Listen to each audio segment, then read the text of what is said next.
Sunshine and hot temperatures mean Wasaga Beach will be a popular place to be this weekend.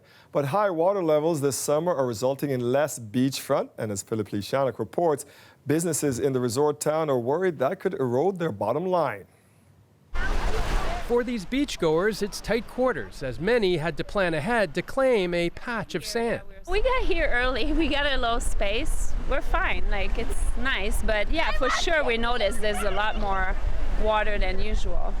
Usually there's much more space to stretch out.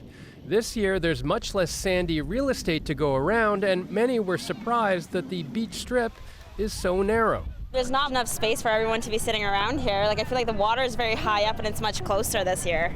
From above, it's pretty dramatic. Long stretches of the popular sandy beach have narrowed as high water levels have cut the busiest areas roughly in half. In other areas, it's just a tiny strip or completely submerged. Local businesses are hoping tourists will still come for the surf and sand. You have to really like your neighbor, because as you can see, when you're down here enjoying the beach, you're close to your neighbor, which isn't a bad thing. Still, so far on most days, the parking lots near the main beach are full.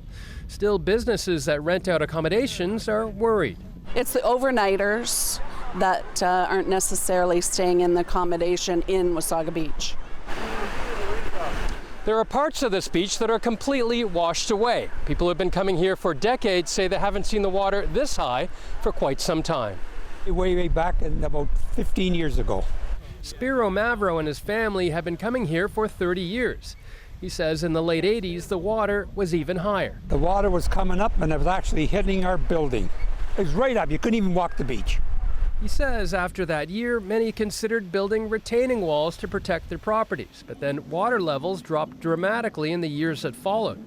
Still, the town and parks officials are keeping an eye on how much shoreline is lost due to wave damage and erosion. Philip Lee-Shanok, CBC News, Wasaga Beach.